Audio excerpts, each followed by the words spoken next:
sometimes I be forgetting who they fought, man. There's so many damn fights, dude, you never know.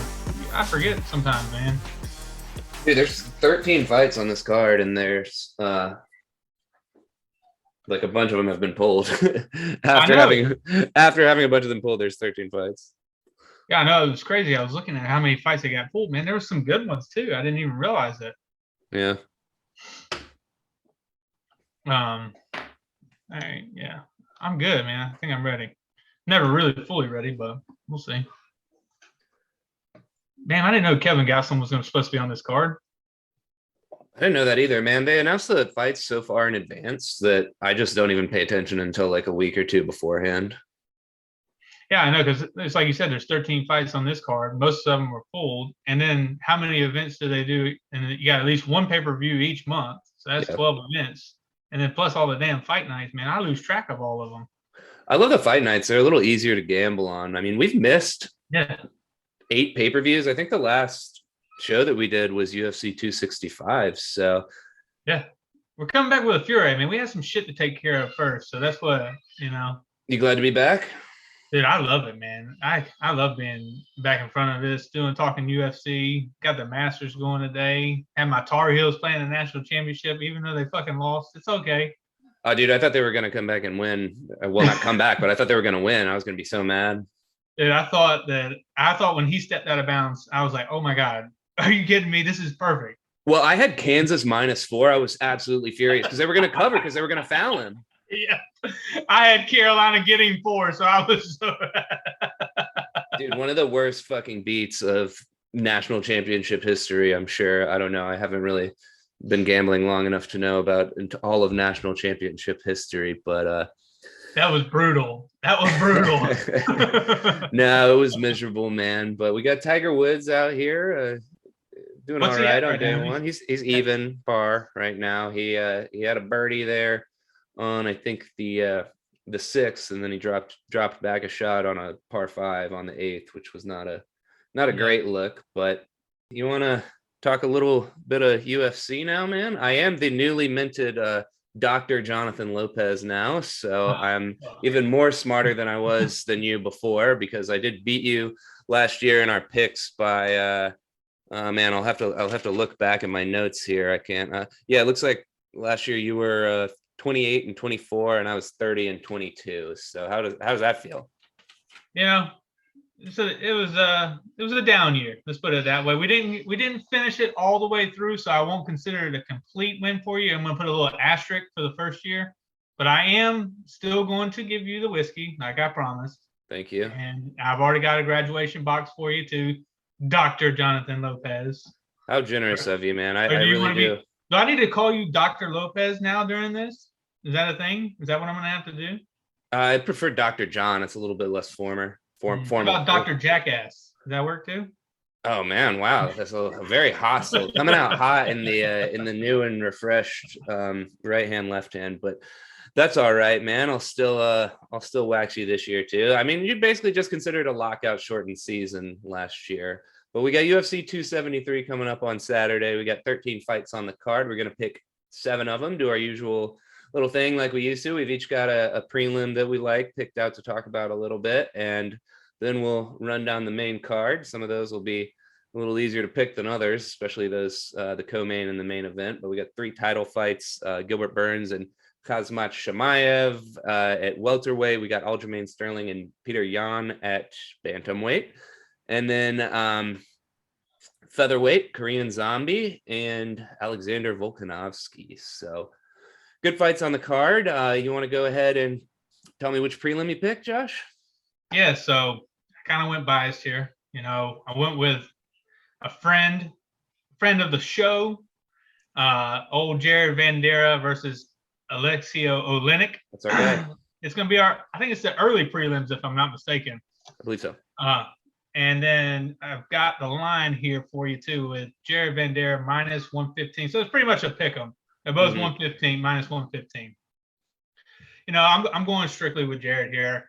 I think it's a tough matchup for him, you know, with Alex Olenek, and he's stepping in on short notice. And I'm just hoping that he can keep the fight standing, because that's probably, I think, his best shot at winning this. and I don't want to see him lose this because I do want him to still be in the UFC and still keep on trucking for us. He is, like I said, a friend of the podcast. So I'm going with Jared just strictly because I want to pull for him. That's it. Strictly for that reason. But yeah, I think he gets it done, though. I think he does, knock him out standing up. I really do. I think Oleinik he's got nothing for him standing. His best chance is to get him on the ground. And I think Jared can stop the takedowns early on and maybe get Oleinik hurt. And I think that's what his path to victory is. Yeah, I agree on a lot of that stuff. I think my book's got it -110 both ways, so very similar. Yeah. I like Jared too. I mean, I could see him losing the first down, maybe getting taken down there, but I don't think he'll get submitted. If anybody's going to do it, it's Oleinik. But I just think at this point in his career, Oleinik doesn't have the gas tank, and I think Jared will end up pulling it out. Hopefully, he'll get a finish, but if not, I mean, I do kind of like the over 1.5 for that too. That's -115, but it's kind of juiced a little bit there. I don't like -115, but I do like the over 1.5, so I'll probably go with that too, and with Jared. Yeah, that's not a bad pick. I think if Jared wins it though, he's got to get it done in under 1.5. I think he's got to go in there and try and finish him right away. That's the only thing I don't like for that is I think he's got to do that, and I think it might wear on him too, taking this fight on short notice. So I kind of favor the under on that more so than the over. But fair enough. I also went with a heavyweight matchup in the prelims. I went with Marcin Tybura and Jairzinho Rozenstruik. I'm not sure why this isn't the featured prelim. Because I think Gary is, isn't he? Gary, yep. Ian Gary and Darian Weeks is the featured prelim, but that's Gary is like a -365 favorite in that in my book, and so I don't like when they get super uneven odds on the featured prelim. I'd rather see Rozenstruik and Tybura, even though although I guess they're doing it because he's more of an up and comer than these guys who are veterans and we kind of know what we're dealing with. But I am going to pick Tybura in this one. He's actually +130. He's a little bit of a dog. I'm going to go with him just because he has a bit of a reputation as a guy, at least earlier in his career, that could go down to some of those power punchers like Rozenstruik. But Rozenstruik has really looked pretty rough and like passive, for the last several fights. And he got absolutely wrecked by Curtis Blades, which, Tybura is another one of those heavyweight wrestlers where there's not a ton of elite wrestlers. Curtis Blades is obviously the best wrestler in the heavyweight division, but Marcin Tybura is pretty good too. So I kind of like him to withstand whatever sort of early onslaught that Rozenstruik's going to deliver, take him down, get it to the mat, and grind out a win. May not be very exciting, but I think he'll get it done. Yeah, I'm gonna have to disagree with you on this one, man. I like Jairzinho on this one, man. I think he gets it done. I think he probably finishes him. I think the over/under is 2.5. I might be riding the under in these cards. Even in the Gary fight, it's plus money for the under. Yeah, but I will say that over under at 2.5 in a heavyweight fight, that tells you a lot about what the odds makers think is going to happen in this fight, right? If Rozenstruik's going to win, it is going to be the under. You're right, but the fact that a heavyweight fight is at over under 2.5 really, in my mind, points to the fact that they think Tybura is actually going to grind it out a little bit. Yeah, you make some sense there. I mean, at +130, I like the odds. If that's what you want to go with, I definitely do. But I think Jairzinho, I think the experience gets it done. And I think he wins. I think he knocks him out. I really do. I don't think there's too many people that can stand with him.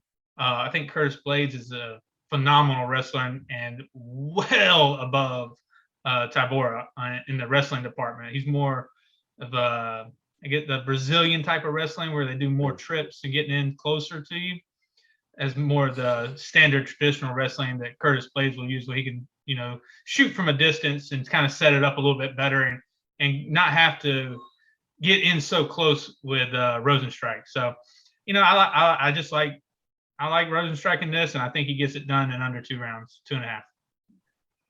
Fair enough. All right, so we're gonna go opposite ways on that one. They moved Vinc Pichel and Mark Madsen to the main card because we were talking about some of the fights dropped off. And so that'll now be a main card fight. Madsen's a bit of a veteran. I don't know that much about Vinc Pichel, but Vince from Hell, Pichel, man. No. What are you talking about? One of the greatest nicknames in MMA. It is a good name.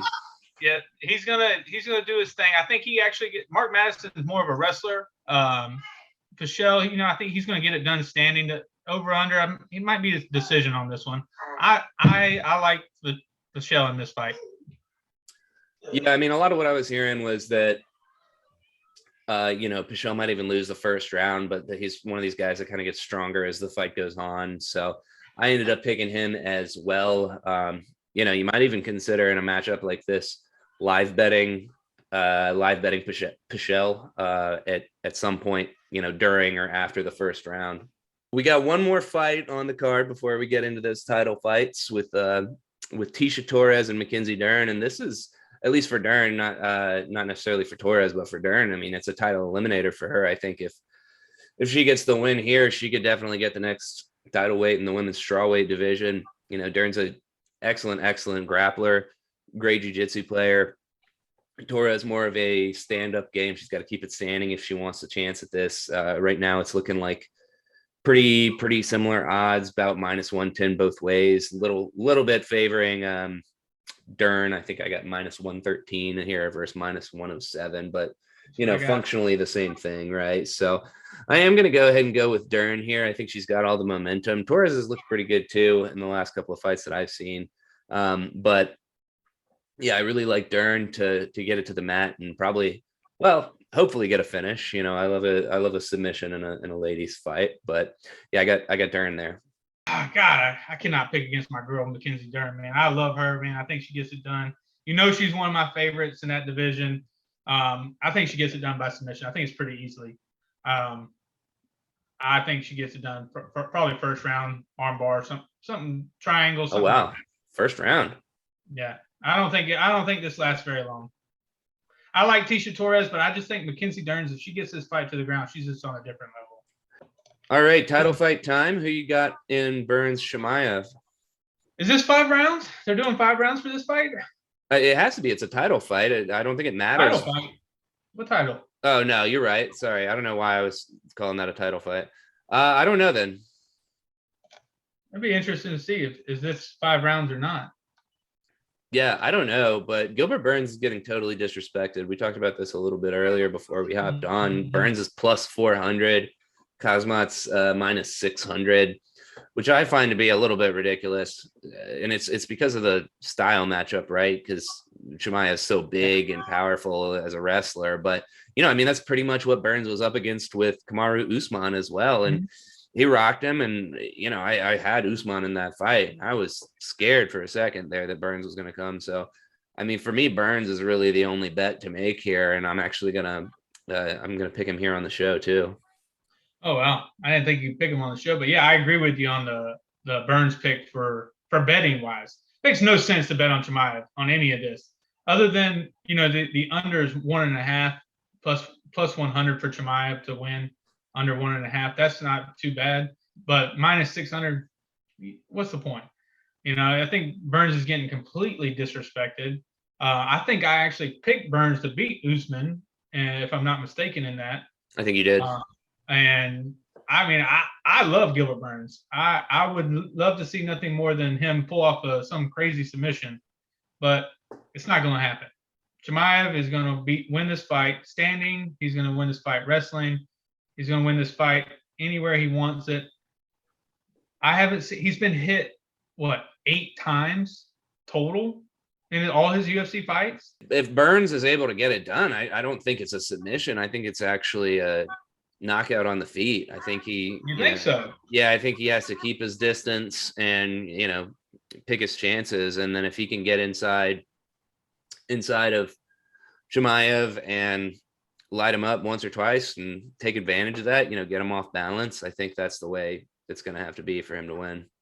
I just don't think he can get inside of him, though. I just don't. I don't think it can happen. Just leading up to this, all the guys that Chimaev has been training with, he just trained with Sean Strickland, who's a middleweight, UFC middleweight, tough as hell.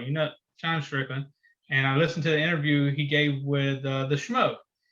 And he was talking about how, standing wise, Strickland and them were pretty even on the feet. And then he admitted to, and he's like, he got pretty much dominated on the ground. And I mean, Strickland's he's not a grappler by any means. I mean, I'm not going to say that dominating Sean Strickland on the ground is something to be completely impressed with, but he's a middleweight, and he's a top 10 middleweight at that. And Gilbert Burns he's a lightweight. He was, and then he moved up to welterweight. So, I just don't know.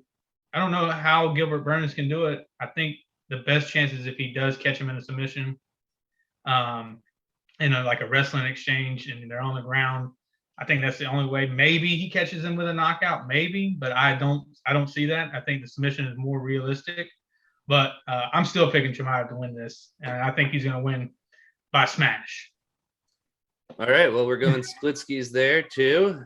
So next up is an actual title fight, and so that's going to be Aljamain Sterling and Petr Yan, a rematch of a fight from last summer, I think, when Yan was absolutely trashing Aljamain Sterling. You picked Aljo in that fight. I picked Yan, and I was feeling pretty good about it until the infamous illegal knee, where Sterling was on his, on right there behind you.